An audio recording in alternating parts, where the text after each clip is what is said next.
ఉర్రి ఉర్రి.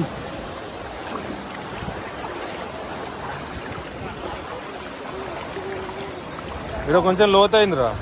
ఇదిగో ఇక్కడ శంఖాలనే చూడరా.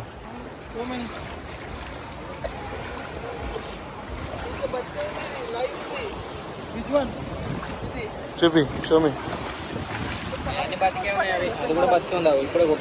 నీళ్ళలో వస్తున్నాయండి. పడే